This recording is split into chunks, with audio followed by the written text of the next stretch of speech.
तो हेलो दोस्तों, स्वागत है आपका 15 अप्रैल के daily 5 minute top 10 current affairs में। तो दोस्तों आज की क्लास आपकी 5:30 बजे नहीं ले पाया, उसका रीज़न मैं आपको थोड़े से टाइम में नहीं बता सकता। बस ये प्रॉब्लम हो गई थी थोड़ी सी, और अभी मैं वहाँ से 4 बजे आया हूँ घर पे, और आपकी क्लास लिए PDF वगैरह बनाने में थोड़ा टाइम लग जाता है। तो प्लीज़ यार वीडियो को लाइक कर देना। बाकी दोस्तों क्लास को शुरू करते हैं, और किसी भी कार्य को शुरू करने से पहले भगवान का नाम जरूर लेना चाहिए। तो बोलिए गजानंद गणपति महाराज की जय। क्लास को शुरू करते हैं दोस्तों। हाल ही में यूनियन ग्रांट कमीशन के अध्यक्ष कौन बने हैं? पहला ही क्वेश्चन आपका IMP बनेगा, जो कि आपके विनीत जोशी इसके यूनियन ग्रांट कमीशन के अध्यक्ष बने हैं। और इसी के साथ दोस्तों विकास कौशल की बात करूं मैं, तो ये अभी आपके HPCL यानी हिंदुस्तान पेट्रोलियम कॉर्पोरेशन लिमिटेड के अध्यक्ष बने हैं। और निधि तिवारी ये दोस्तों आपके PM मोदी की दोस्तों पर्सनल सेक्रेटरी बनी है, ये भी आपको याद रखना है। तो चलिए दोस्तों आगे बढ़ते हैं। हाल ही में डॉक्टर भीमराव अंबेडकर अभ्यारण्य कहाँ स्थापित किया जाएगा? तो ये दोस्तों आपके मध्य प्रदेश में इसकी स्थापना की जाएगी। अगर पूछे मध्य प्रदेश में कहाँ पर, तो ये दोस्तों मध्य प्रदेश के सागर जिले में इसकी स्थापना की जाएगी, आपको याद रखना है। इसी के साथ दोस्तों आपके भीमराव अंबेडकर की 14 अप्रैल को जयंती बनाई गई थी, ये भी आपको याद रखना है, 14 अप्रैल 2025 को। और दोस्तों मैं आपसे पूछूं कि भारत की पहली वाइल्ड लाइफ सेंचुरी कौन सी थी? दोस्तों ये आपके Jim Corbett wild life sanctuary थी, ये भी आपको याद रखना है। और इसकी स्थापना कब की गई थी? 1936 में इसकी स्थापना की गई थी।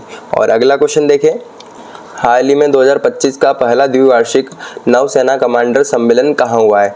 तो ये दोस्तों आपके नई दिल्ली में इसका आयोजन किया गया है। और दोस्तों पहला है, इसलिए आपके लिए IMP बन सकता है। और दोस्तों पूछ ले इसका आयोजन किसने किया है? तो दोस्तों राजनाथ सिंह आपके डिफेंस मिनिस्टर है, उन्होंने इसका आयोजन किया है, ये भी आपको याद रखना है। इसी के साथ दोस्तों आपके नेवी के चीफ कौन है, ये भी आपसे पूछ ले। तो दोस्तों आपके दिनेश त्रिपाठी नेवी के चीफ है, ये भी आपको याद रखना है, ठीक है। और अगला क्वेश्चन देखें दोस्तों। हाल ही में doctor Manmohan Singh former prime minister किताब किसके द्वारा लिखी गई? तो दोस्तों देखते हैं, ये आपके S गुरमीत सिंह के द्वारा लिखी गई है। और इसी के साथ दोस्तों आपके डॉक्टर मनमोहन सिंह के बारे में बात करें, तो दोस्तों आपके 14th प्राइम मिनिस्टर थे भारत के। और दोस्तों इनका कार्यकाल आपसे पूछ ले, जो कि एग्जाम में पूछे जाते हैं, 2004 से 2014 तक इनका कार्यकाल था। और दोस्तों आपसे पूछ ले इस पुस्तक को लॉन्च किसने किया है? तो दोस्तों ये भी क्वेश्चन आपका बन सकता है।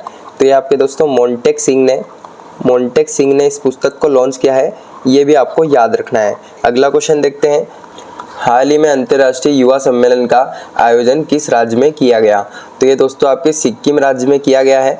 और दोस्तों ये सिक्किम राज्य की 50वीं वर्षगांठ के तौर पर इसका आयोजन किया गया है, ये भी आपको याद रखना है।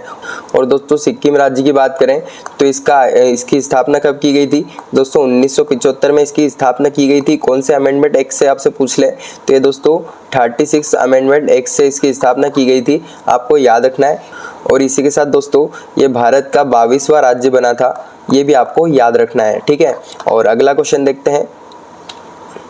7वें बिम्स्टेक शिखर सम्मेलन की मेजबानी कौन करेगा, यानी इसका आयोजन कहाँ पे होगा? तो ये दोस्तों बांग्लादेश में इसका आयोजन होगा। अभी दोस्तों 6वां शिखर सम्मेलन हुआ था, ये कहाँ पर हुआ था? जो कि आपके बैंकॉक थाईलैंड में हुआ था, ये भी आपको याद रखना है। और इसी के साथ दोस्तों अभी बिम्स्टेक का कृषि सम्मेलन हुआ था, तीसरा बिम्स्टेक का 3rd कृषि सम्मेलन हुआ था, तो ये कहाँ पर हुआ था? ये दोस्तों आपके नेपाल में हुआ था, ये भी आपको याद रखना है, ठीक है। अगला क्वेश्चन देखते हैं दोस्तों। हाल ही में AI राइजिंग ग्रांट कमीशन को सार्वजनिक क्षेत्र की समस्याओं को हल करने के लिए किस राज्य सरकार द्वारा लॉन्च किया गया है? तो ये दोस्तों आपके तेलंगाना राज्य में इसको लॉन्च किया गया है। आपको पता चल गया क्यों लॉन्च किया है, जो कि आपके सार्वजनिक जो क्षेत्र में समस्याओं को हल करने के लिए इसका लॉन्च किया गया है। जो कि आपके यहाँ पे CM जो कि आपके रेवंत रेड्डी ने इसको लॉन्च किया है, ये भी आपको याद रखना है, रेवंत रेड्डी ने इसको लॉन्च किया है। अगला देखें दोस्तों। हाल ही में 13 अप्रैल 2025 को जलियांवाला बाग हत्याकांड की कौन सी वर्षगांठ मनाई गई है? तो ये दोस्तों 106 नंबर की वर्षगांठ मनाई गई है। और दोस्तों इसकी डेट भी एग्जाम में ज़्यादातर पूछी जाती है, जो कि 13 अप्रैल 1919 में दोस्तों ये हत्याकांड हुआ था, ये भी आपको याद रखना है। बाकी हिस्ट्री क्लास में पढ़ लेना आप। और अगला क्वेश्चन देखते हैं। 2027 फीफा महिला विश्व कप का आयोजन कहाँ पर किया जाएगा? तो इसका आयोजन दोस्तों ब्राज़ील में इसका आयोजन किया जाएगा, आपको याद रखना है। इसी के साथ दोस्तों अभी 2035 का आयोजन कहाँ किया जाएगा, एग्जाम में आ चुका है। तो ये दोस्तों यूके में यानी यूनाइटेड किंगडम में इसका आयोजन किया जाएगा। और 2031 की बात करें तो इसका आयोजन दोस्तों 2031 में यूएसए मतलब अमेरिका में इसका आयोजन होगा, ये भी आपको याद रखना है। अगला क्वेश्चन देखते हैं दोस्तों। हाल ही में चर्चा में रहे पुंथुडु पिरापु महोत्सव का संबंध किससे है? तो ये दोस्तों तमिलनाडु में आपका मनाया जाता है, जो कि दोस्तों ये तमिलनाडु का न्यू ईयर के रूप में मनाया जाता है, ये आपको याद रखना है। और इसको दोस्तों आपके कौन से 3 देश बनाते हैं, ये भी क्वेश्चन आपसे पूछ सकता है। ये भी क्वेश्चन एग्जाम में आ चुका, जो कि आपका एक तो सिंगापुर इसको बनाता है, और इसको दोस्तों मलेशिया भी सेलिब्रेट करता है। और अगर बात करें एक और देश कौन सा, श्रीलंका, ये तीनों देश भी इसको सेलिब्रेट करते हैं, ये भी आपको याद रखना है। तो अगला क्वेश्चन, एक और क्वेश्चन बचा है बस आपका, जो कि आपका हाल ही में किस दिन विश्व चागास रोग दिवस मनाया जाता है? तो ये दोस्तों 14 अप्रैल को यानी कल इसको मनाया गया था। तो फिलहाल दोस्तों आज की क्लास को यहीं खत्म करते हैं। दोस्तों प्लीज़ यार वीडियो को लाइक कर देना और चैनल को सब्सक्राइब करना मत भूलना। मैं मिलूंगा आपको कल 5 मिनट टॉप 10 करंट अफेयर्स के साथ।